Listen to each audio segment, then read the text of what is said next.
पुढल्या बातमीकडे भरधाव क्रुझरनं ट्रकला धडक दिली। जळगावमधल्या धरणगाव तालुक्यामधली ही घटना आहे। अपघातामध्ये नववधूसह तिघांचा मृत्यू झालाय तर 6 जण गंभीर जखमी झाले।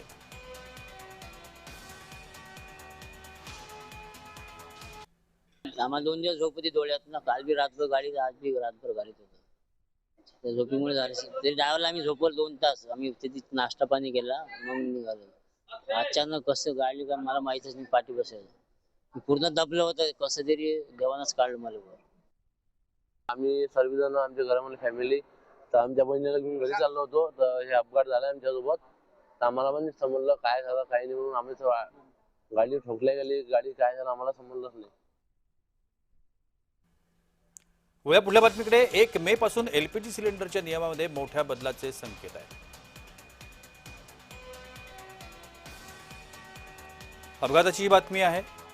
भरधाव क्रुझरनं ट्रकला जोरदार धडक दिली आहे। जळगावमधील धरणगाव तालुक्यातली ही घटना समोर आली आहे। नववधूसह तिघांचा या अपघातामध्ये मृत्यू झाल्याचं समजतंय।